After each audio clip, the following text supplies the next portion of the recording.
What up, YouTube? It's your boy Joe Barber. On my way to the barber shop. Today is a beautiful day outside, and when I was gonna get online, my hair looks crazy right now. I'm gonna get my hair cut today. So I'm supposed to go to the Bad Bunny concert in Houston on Thursday. I'm doing a portrait today at 3. So I'll be able to have some content for you guys so y'all can check out the process of how I go about, getting these portraits done. Today what I wanted to talk about was I really want to share with people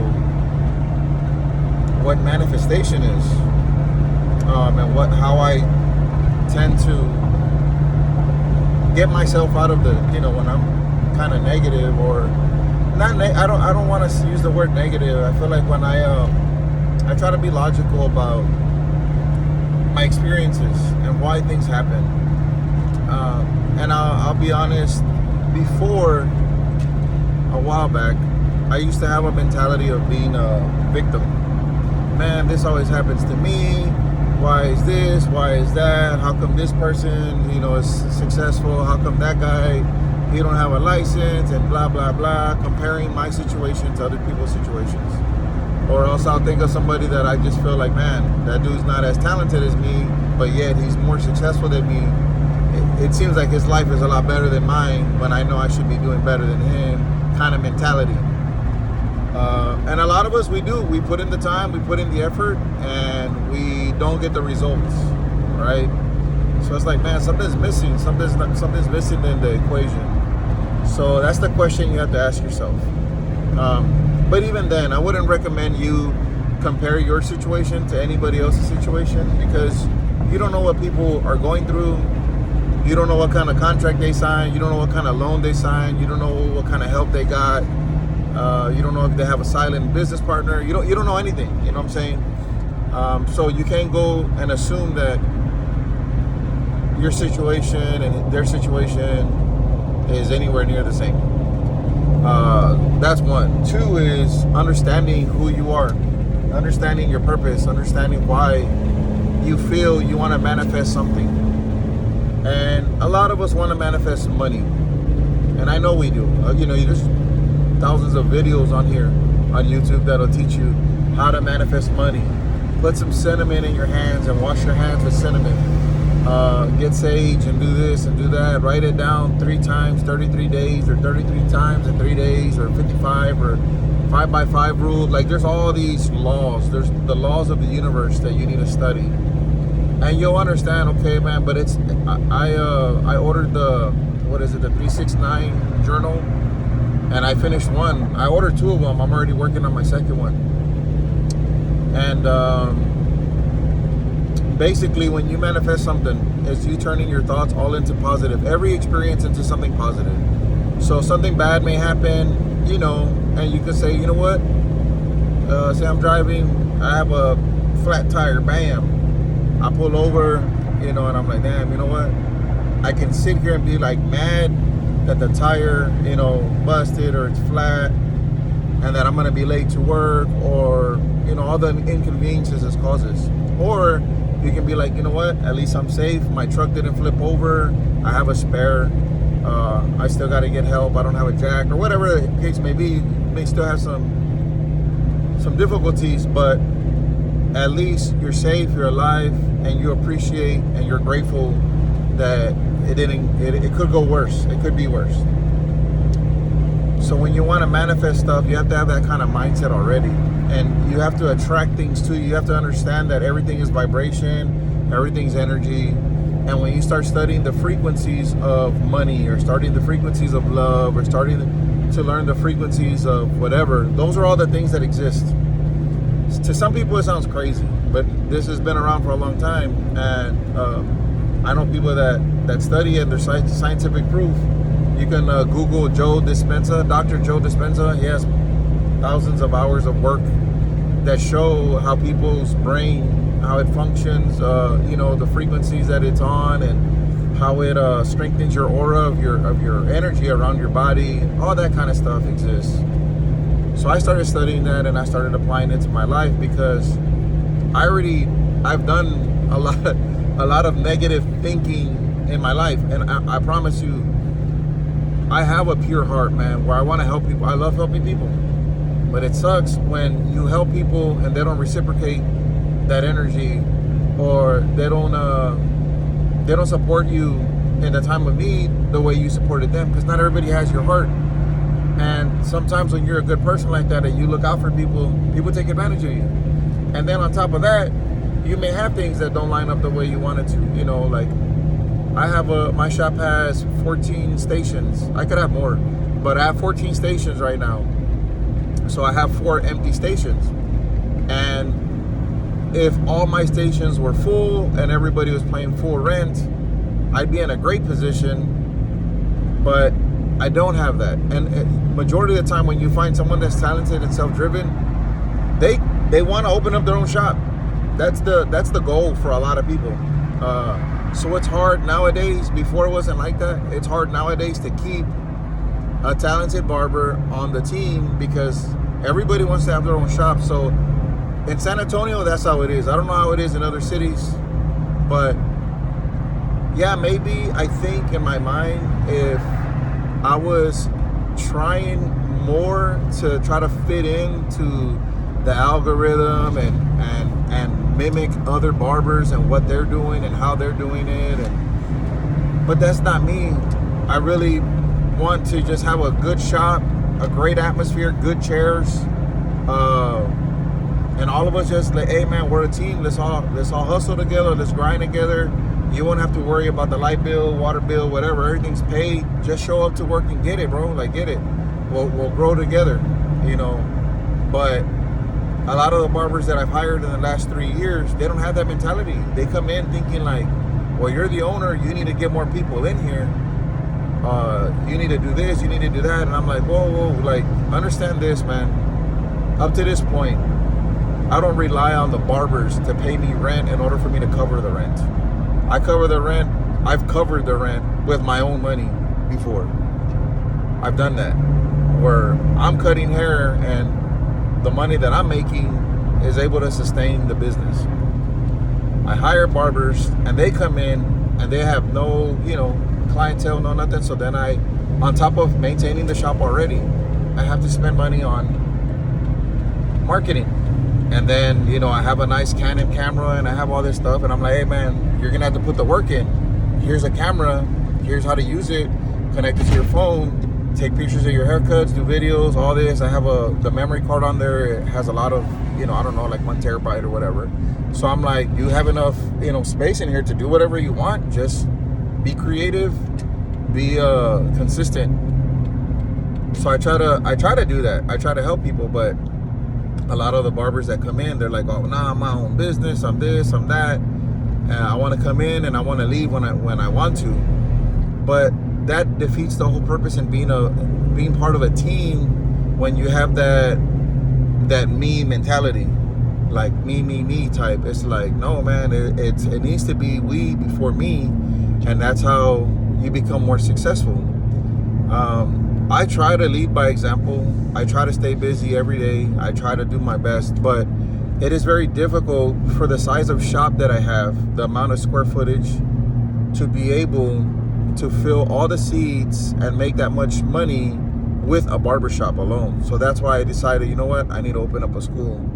So I'm doing everything I can to get my school open. I'm like right at the last step to getting approved, but it's a really difficult thing, to manifest something, and then because you're not just thinking about it, you're not constantly thinking about it and talking about it. Like, you want to have the thoughts in your mind. Like, I can visualize me with my school open, I can visualize the grand opening, I can visualize the students, I can visualize the classes, I can visualize bringing in a special guest, I can visualize doing night classes, I can visualize doing a lot of Zoom meetings with the students and teaching them and getting them to think beyond the chair. Like, yes, I'm going to teach you how to cut hair, we're going to teach you the fundamentals, how to adjust your clippers, how to sanitize, how to prepare to take the written test. Those are all the things, but there's a lot more to it that I need to invest in, and that's what I bring to the table beyond just the teaching part, the experience. But it's beyond just thinking about it. You have to write it down. You have to constantly think of ways that you can take care of it. Like, how can I get this to happen? What else do I need to do? What other area of my life do I have to work on? And that's what I've been doing. So it hasn't been easy. It's been difficult. And not only that, you have friendships and relationships and whatever that you got to deal with daily. And not everybody is on the same page with you, man. Not everybody is going to be supportive. Not everybody's going to see the vision and be like, oh, I'm down, man. Like, let's do it. Let's go hard. Not everybody's like that. And you have to be able to distinguish who's helping and who's not helping. And I know a lot on social media nowadays, people are talking about, oh, this person's toxic and this person and that person. But in reality, the first thing you have to do is analyze yourself. What are you doing that is helping you, and what are you doing that's hurting you? I know a lot of times we like to point the finger at other people, but majority of the time, what we dislike in other people or in society are things that we dislike about ourselves. And you have to recognize those things first before you start, pointing the finger at everybody else. And that's what I did. I started seeing like, oh, damn, like I didn't like this about that person, or I didn't like this about this post, or I didn't like this about that. And like, damn, man, that's me. Like, I do that. But when I do it, it's okay. And it's like, no, it's not okay. That's a double standard. That's, being hypocritical. So I started learning that, man. And I started just figuring that out. Like, yeah, man, I need to do better. I really do. And that's what I started doing. So that's how this whole manifestation thing came along. That's how it came to my attention. And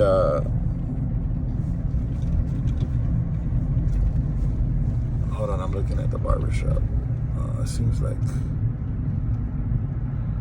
sorry. No, it's because they're doing construction here, and I was trying to see who was here at the barbershop. But anyway, what I want to finish explaining before I was distracted. No, they cleaned up all the mess, which is good. So yeah, when it comes to that, man, it's you're holding yourself accountable. A lot of people are not gonna go out of their way to make sure that something happens. So you can't put that on somebody, those expectations, good or bad. Like I said, the way you interpret other people, or the way you process things, and the way you move through your goals and whatever you want to achieve. A lot of times what happens is we think that people think the way we do, and it doesn't work that way. A lot of people, they have a lot of trauma that they may be working on, or they may have a lot of issues that they need to work on, a lot of bad habits or whatever, and they may be dealing with other situations that we have no idea. So it's kind of hard. But I'm gonna show y'all one book that I'm reading right now. It's The Magic of Manifesting. So this book is written by, I can't even pronounce that, if y'all can see it, Ryuu Shinohara, something like that. I don't want to mess up his name. But that's the book that I'm studying, and it helps with manifestation. I want to open my school to help heal some people. I want to open my school to help guide some people that are in the barber industry. I've had a career in barbering over 20 years. I've been fortunate enough to be on ESPN and Yahoo and all these things. They were great experiences, but they were not fulfilling. And I've gone through a lot of things. I've helped. I was a part of like a Barbershop Connect when it was first coming up. I had a lot of my work on there. Shout out to Lee and Eric when he was there. There's a lot of different people that I've done work with. My boy Pacino's, A-Rod, all them. Like, man, I have a lot of friends that we all started kind of together, and they're doing really well. And I feel like it's my turn to do really well. Like, I'm trying to make money for all the seeds that I've planted, all the work that I've done. I've always been transparent with people. I've always tried to encourage people to be themselves and be the best they can be. And I have a bunch of videos that's what I talk about. I mean, from years ago, from 2010, 2011, whatever. I've always encouraged people to be the best that they can be. I never knew about manifestation. I never knew about my paradigm. I never knew about the the strength of my brain, like what my thoughts can do, how thoughts can become my reality. I wasn't aware of none of that. I never had a mentor that taught me anything like that. So that's why the things that I share on my YouTube are things that I wish someone taught me. And it's a lot. It's not just one thing. Like, this video is not gonna make one big difference for somebody, and it may open their eyes to be like, oh damn, like maybe I should look into that. What do you have to lose? I mean, we spend a lot of our time watching, TikTok videos and all this other stuff. Now, if you're looking for inspiration is great, but discipline is going to get you way further than inspiration. And discipline is doing something even when you don't want to do it. Even though, like, there's days when I don't want to come to the shop. Like, I feel like I've been working so long and I've been doing this, like, I've been carrying a lot of weight on me. Yeah, and a lot of times thoughts, when it gets tough, man, I promise you, when it gets tough and I'm like, man, how am I going to do this? How am I going to open my school? I spent so much money. I made this much money. I did that. I did this. You get to a point where you're just like, man, it's not worth it. You know what I'm saying? Especially right now where I don't have enough barbers. I show up to work. There's only 2 barbers here. And, there's other barbers that take the days off on Tuesdays, which is it's cool with me. But it's just frustrating as an owner because I'm like, man, I'm providing the atmosphere. I'm providing the chairs, I'm providing this, that, all this stuff that I want my barber shop to thrive in, and it doesn't happen because people tend to take it for granted. And I have to accept that because I can't change anybody to want to hustle. I can't change anybody to appreciate, like, you know what, man, what you're doing, Joel, I'm down with that. I support you and I'm going to go hard for my family, for myself, and for the shop. Like, that's what I want to hear from somebody, but it's like I can't make them think that. That has to happen on their own. So I realized a lot of these things. That's why I was going in the route of opening a school, because worst comes to worst, I can be the only instructor and I just need someone to do my administration and I can run the whole school by myself. And I have my license to be an instructor. I don't need it anymore in the state of Texas. They got rid of that, of being an instructor. But oh well, it's still good for 2 years, and then we'll see what happens. But it's very frustrating. I'll tell you that. It's very frustrating when you want to make things happen and you want to grow business and you want to be at your best, and there's always obstacles. But if you think in a negative way, yeah, it'll crack you, man. People will crack in half if they were in my position. If you didn't know any better, you'd be like, oh damn, like, it's hard. And yeah, it is hard, man. Any business, I don't care what it is, it's hard. It's not easy. But I wanted to share this with y'all about manifesting and that book that I'm reading. Dr. Joe Dispenza is really the one that I follow the most. If you really want to work on yourself and you really want to understand that life is worth living and it's not what's been fed to us of, working all week and living for the weekend, or working for 40 years and then you retire and then you're going to survive off of 40% of your savings or 40% of your Social Security. And I don't know if everybody understands that. Like, I don't know if a lot of people think that way. I don't know, a lot of people think about investing, and I don't, in the barber industry, a lot of people, we receive cash. A lot of barbers that I know, they don't want to do their taxes. They don't want to pay all this. I'm like, bro, if you don't pay taxes, if you don't do all these things, you don't exist. You can't buy a house. You can't buy a car. You can't get a loan. And I know some people are like, oh man, don't use the bank's money. Use your money, save it up and build your. I'm like, no, bro, that's the stupidest thing to do. I've looked at it from both ways. Now, people can do whatever the hell they want. But for me, I worked on my credit. I'm building my business credit right now. That's what I'm working on. And it's a lot of work. It's a lot of researching, but I promise you, man, once you get going, there's grants out there that'll help your small business. There's money that's available to grow your business. There's a lot of stuff out there, but if you are not reporting your taxes, you don't know your profit and loss margin, you don't know all these things, then of course you're not a real business. You're just like a hustler, because you're hustling people from, you're exchanging service for money, but you're not an entity. You're not a business. If you don't have a LLC, you don't have these kind of S corp, whatever it is that you want, and you're not paying taxes on it, you're not a business. And we need to stop thinking that way. You need to pay taxes, and some people don't want to pay booth rent, or they're doing, some people recommend or they encourage us to do like commission, but in the city of San Antonio, you can't do commission. Barbers, they don't want to do that. They want to charge $60 a haircut around here. I've seen so many people that are charging that much, or $40 and up, right? Which is the average. And you think that someone's going to want to give you, 50% or 60% or 40% of their money, like these barbers that are good at what they do, they're not going to do that. Their mind is like, I'm my own business.